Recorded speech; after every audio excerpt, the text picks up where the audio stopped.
Saha Palaso beekubye ebikonde begiddeyo ebiso amasasi ganyoose ekiro ekikeesezza olunaku olwaleero babadde ku bbaala ya Supremacy esangibwa Enankulabye. Nono kino kifaananyi tekyabadde kirungi eri nannyini kifo kino naddala nti abalaze omukwano mungi. Omukulu Figita alaze abayimbi b'eggwanga omukwano mungi, abataddemu ssente mu bivulu byabwe, abayise okupafominga ku bbaala ye ng'abawa ssente. Jjukira ennaku zino nno akalimu k'abayimbi tekakyalabika. Kyenva mulaba nti abayimbi babeera nnyo ku live za social media ezo, babeera ku TikTok okwo ekiro. Oba nno obudde bwe bapafomingangamu kati essaawa eno tebakyalina bye bapafominga, babeera ku live ezo. Kati olwaliro omuntu abawa emirimu bwe muba nga musobola okugenda mu kifo kye ne mukolerawo effujjo, ekifaananyi ekyo tekyalabise bulungi. Kakati nno olwaliro twogera byonna bino naye tetunnamanya eyakubye amasasi mu keegugungo kano yabadde ani? Kuba kale tusobodde okufunayo ku maloboozi ng'aba Palaso bagamba nti King Saha abavubuka be babadde n'ebijambiya. Ku ebyo ebimu ebiwundu bye tulaba kyetutannakakasa naye nga tutunuulira maloboozi g'abo abamu aboogerera sayidi ya Palaso. Sate sayidi ya King Saha ye yasobodde n'okuvaayo n'abaako kyatugamba. Baganda bange eggulo nafunyemu embeera nga ngenze ku Supremacy okukola. Nagenze okuwagira kyali wange Scorpion, MC Scorpion, mba ku stage okuyimba nga Palaso ne group ye bawambye emotoka yange. Bayina bavubuka, bayina emmundu, bayina ebyambe, bayina ki. Mukusooka n'embirowooza nti byakusaaga. Bagayini bakulira ddala effujjo batandise okukuba abaana bange. Poliisi teriiwo kutaakiriza mbeera. Ffeffe nnyini tetuli bakozi ba ffujjo. Bataddewo embeera enzibu naye nze nabagamba nze siri muyimbi wakolako ffujjo ffe ogende mugeze mulikolakola ku bayimbi. Nze siri violent. Ebbanga lyembaddewo mumanyi bulungi. Palaso ninako obuzibu. Ne mutuuka n'okuwamba emmotoka yange. Mugitudde ku ngulu, mugyetoolodde. Mwegasse mu guruupu ensasule okunyigiriza abalala. Naye nze nabagamba okuggyako nga munzise. Isiri muntu wakusanga kolako ffujjo ffa. Isiri mukozi wa ffujjo. Era embeera mwagirabye yabaddewo nti obwedda nze ntaakiriza temukuba baana. Awo muwadde mujja vaawo n'emirambo. Abantu banyiivu ffe tulina abantu basobola tulwanirira. Naye mmwe mwegasse n'ebikoosi ebikola effujjo e Kampala. Munsange nange eyitakyaliwo mwe nange munkoleko effujjo. Airtel Extreme Unlimited Internet just got better. Paying for an Extreme Unlimited Internet connection now comes with free data, SMS plus voice minutes to call and text across networks for the Muganga who pays the monthly bill. Dial *125# or call 125 today to upgrade to an unlimited, uncapped Airtel Internet experience. Airtel. Yadde Palaso tannabaako kyayogera ekitajja tukola bulungi kubeera tukyali mu byambu. Palaso nti yakoseddwa ndi ku bimu ebyo bijambiya ebyabadde awo mu keegugungo buliwo ekyakutte Palaso. Kati mu kusirika kwe twongera okweraliikira tulowooza nti byalibanga byamukutte kituufu. Waliwo omuvubuka wa Palaso eyalabiddwako mu katambi ng'ayiika omusaayi. Ebyo byonna nno bigenda on record. Bwe tujja nno n'okusabira Uganda Police ebyaddala ebeeko kyetugamba ku keesi eno. Yes, ekyasobola okuba nga eri mu kwetegeka kuvaayo ne ripooti ejjudde ne waliwo ensonga ng'esaba emergency. Bano abavubuka wallahi ekintu bakisussizza.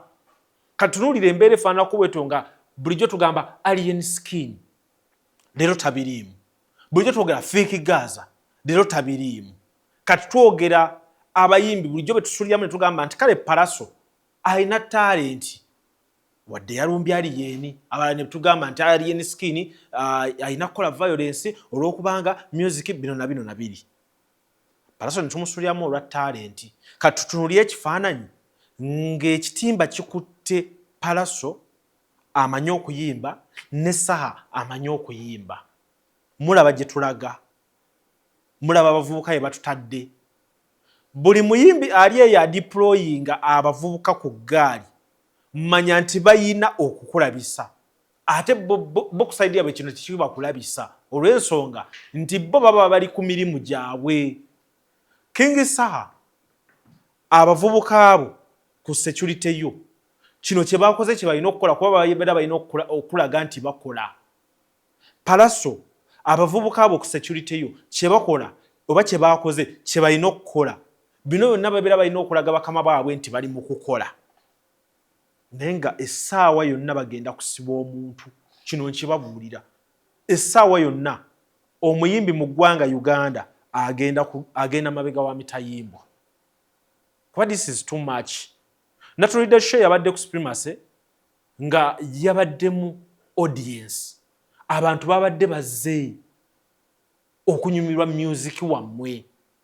Ne katunuli emmotoka z'abantu ze balwaniddemu, endabirwamu ezayatise, obutaalo bwabbiddwa, busayidi mmira bwavudde ku mmotoka z'abantu ne butwalibwa. Emmotoka gye nalabye Kanyamomu ng'agiyimiridde waggulu, nategeddeko mbu yabadde ya King Saha.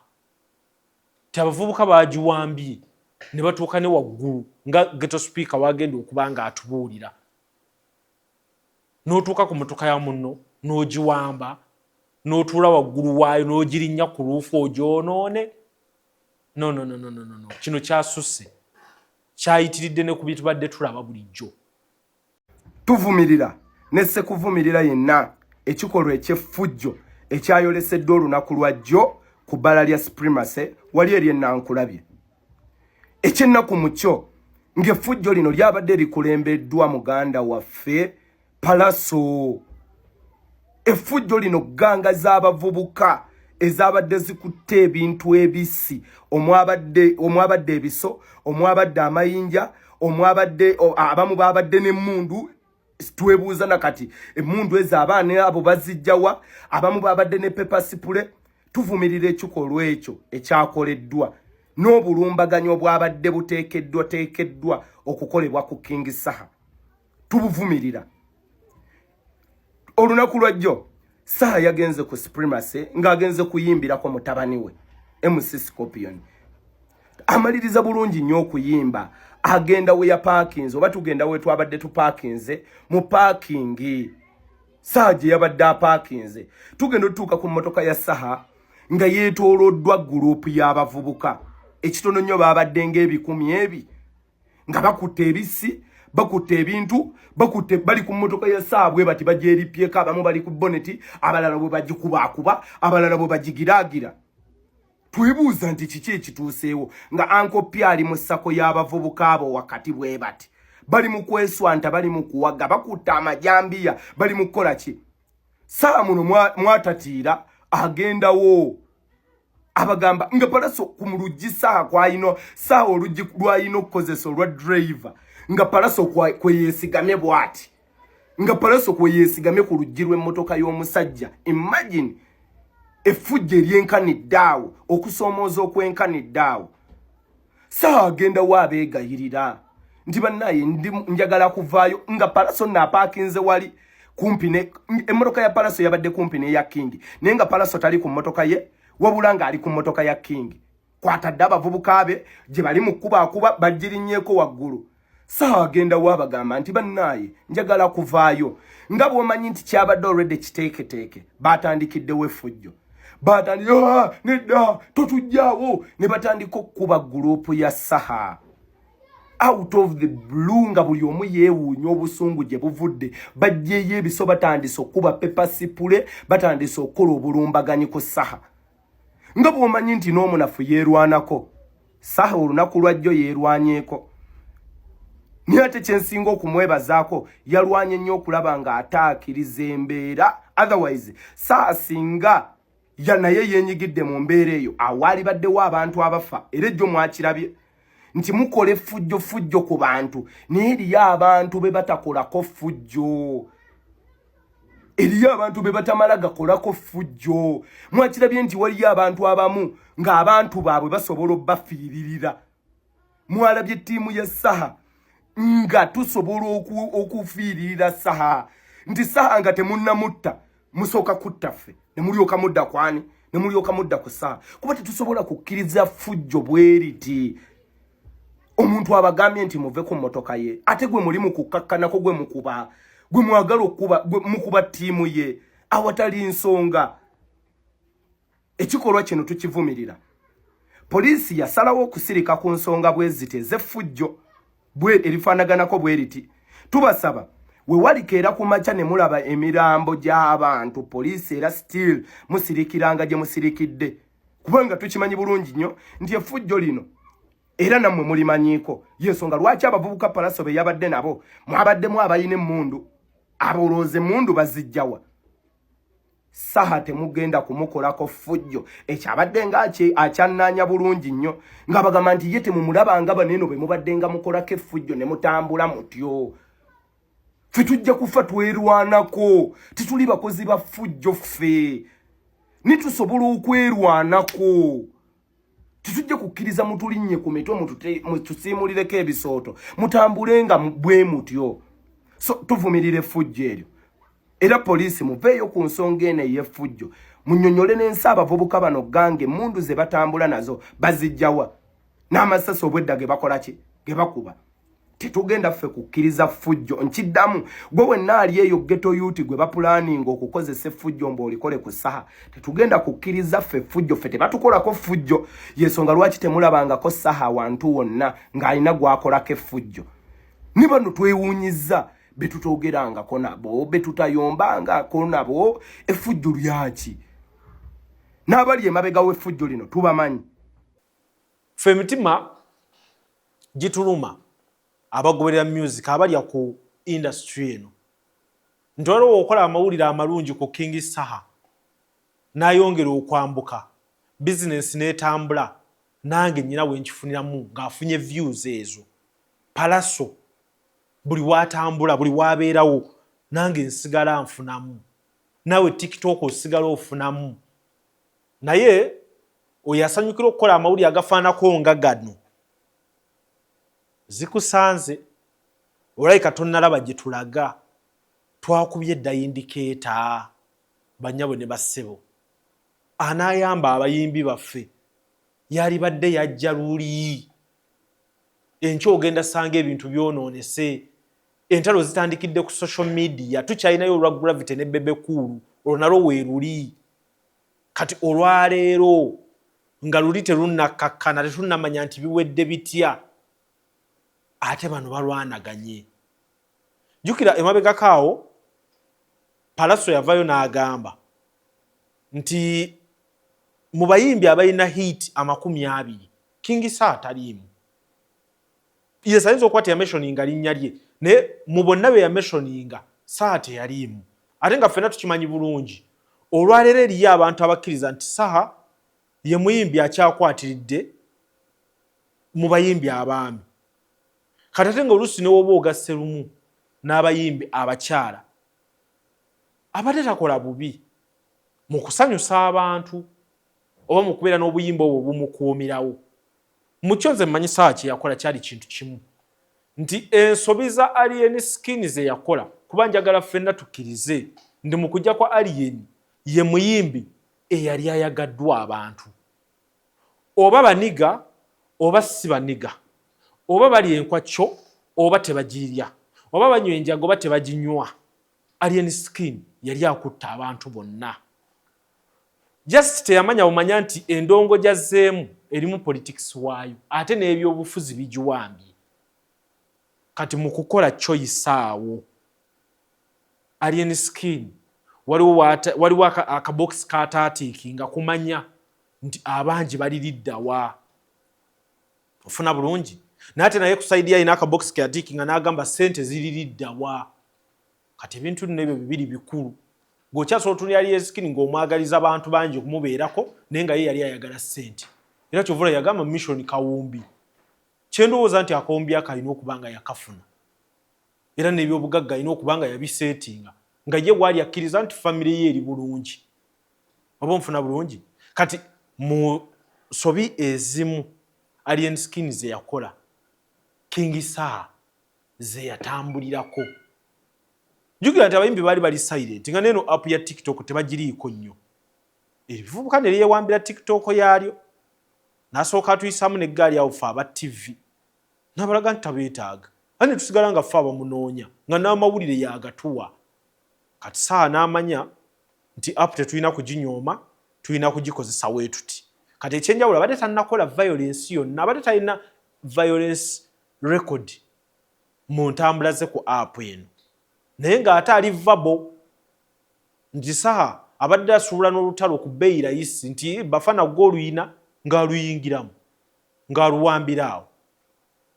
Mu kuluwamba engera tumwogerako nga tava ku For You page ye mission ya King Saha. Either ng'abeerako lwa music we oba ng'abeerako mu lutalo olwo lwonna olw'ebigambo oluba luliko. Ng'ate ne bannabyabufuzi yeekoonayo ye abadde tasigalira mabega. Kakati olwaleero violence record nayo tumaze ogistambingamu nti olutalo lwaliwo mu kirongo ekyo bwe kyabadde nga luli wakati wa King Saha ne Palaso. Kakati ebigambo Saha bye yakatuwa tebimala kubanga tunawulira sayidi ya Palaso. Ate waliwo n'ensonga ez'amateeka tukyanoonya ebijambiya ekituufu byavudde kwani, byavudde ku nkambi yaani, ani atambuza ebijambiya mu bayimbi kubanga kyabulabe ne state nayo ogiraba buli lunaku erwanisa ebijambiya evirayo abantu ku bijambiya. Naye nga tekisinga okubeera ekikulu waggulu eri kwe kumanya amasasi agaavuze ani agavunaanyizibwako. Kubanga mu bifaananyi byonna bye tulaba tetunnalabako nti oba wabaddewo abakuuma ddembe abaami n'abakyala mu yunifoomu ya Uganda Police, naye tulaba bavubuka oba agavubuka agakuuma oba agatambula n'abayimbi. Kubanga bwe tuddayo ne tunuulira abayimbi baffe ebbanga eriyise bonna nti ani abadde yeetaaga security ey'enjawulo, ng'ekituufu tewabaddewo nnyo mbeera yeetaagisa security eyo okuleka bba embeera gye beeteekako ng'ebeetaagisa otambula n'abavubuka abo. So tujja genda maaso n'obbagatira embeera sayidi zombi naye nga sofa wano bannaffe we batutadde. Kati njagala okubabuulira nti music industry tegenda sigala kyekimu. Jjukira copyright tebagitegeera. Kati bamala okuba nga copyright tebagitegeera, omuyimbi ow'e Uganda akyalira ku stage. Gwe kuba pitu genda olukube ku mbaga, kuba pitu genda ku stage nga bwe babadde. Akufuuwayo ssente azikufuuwe, promoter akulaba nti osobola okusanyusa abantu akusasule. Oba kitegeera? So kyannaku nnyo eriyo eyabadde ategese ekivvulu nti olwaleero tetwogera ku kivvulu kyo twogera ku violence. Kyannaku nnyo nti ne omwami Jumba Lubowa aligaweesa yabadde afunye omukisa oguperformingako ku Supremacy Lounge. Tetwogera ku performance ye eyabadde ennungi. Yakubidde abantu akayimba ka Super Power ng'abantu baagala akayimba. In fact, Justice for Jajja Jumba, omwami Jumba Lubowa aligaweesa bba wasenga kulannama nti abantu badde batandise n'omusaba konsati. Jjukira ennyimba aziina ye muyimbi atabangako upcoming. Lwaki? Neobozzeeyo ku kyasa ky'abakafeero, neobozzeeyo ku kyasa ky'abakamiliyoni. Teri muyimbi yatandika na vidiyo 3 omulundi gumu nga zonna zitukula. Ye muyimbi akiina on record. Oyo oba okyamuteeka mu upcoming nga ne vidiyo emu yagikwatira Dubai. Okyasobola omuteeka mu upcoming ng'ennyimba ze zonna zibuulira ate nga nnungi. Just kikwatako gwandaba okunoonya ennyimba za Jjajja Jumba oziraba ozitegeere kuba y'ogugwe yagukola yazikola ssente yaziteekamu. Kati atandise butandisa obba performingirako olw'okuba nti mukyala we taliiwo. Omwami Jumba Lubowa aligaweesa yagamba nti okusinga okubeera mu buliri obw'omu nga lulimbadde mbubeeramu ne mukyala wange ali mu ddwaliro Germany, ka ngende obudde mbumalire mu studio oba nsula mu studio nsuleyo nfune ebitwalo birowoozo byange oba ngenda mpafoomingire ku bantu bapafoomingireko. Awo Jumba watutadde. Kati justice for Jumba bye twali tumwogerako abantu si bye bali mu kwogera. After successful performance ku Supremacy nga yagenze ne basi namba ba backup artist bonna yatambudde nabo ba fashion designer be bonna yatambudde nabo ne bamuwa ekikumbe ekirungi. Byonna tuli mu kubyogerako. So music industry eri mu ntata banyabo ne bassebo ekyo nkibagambye mu makinge video eno nti embere ne yakingisa ne Palaso eyabaddewo tegenda kuleka industry kyekimu ekyo mbirewo nga mukimanyi. Sebisigala tunayongereza oko nze Lujja ne Tone eno Cavuton Music.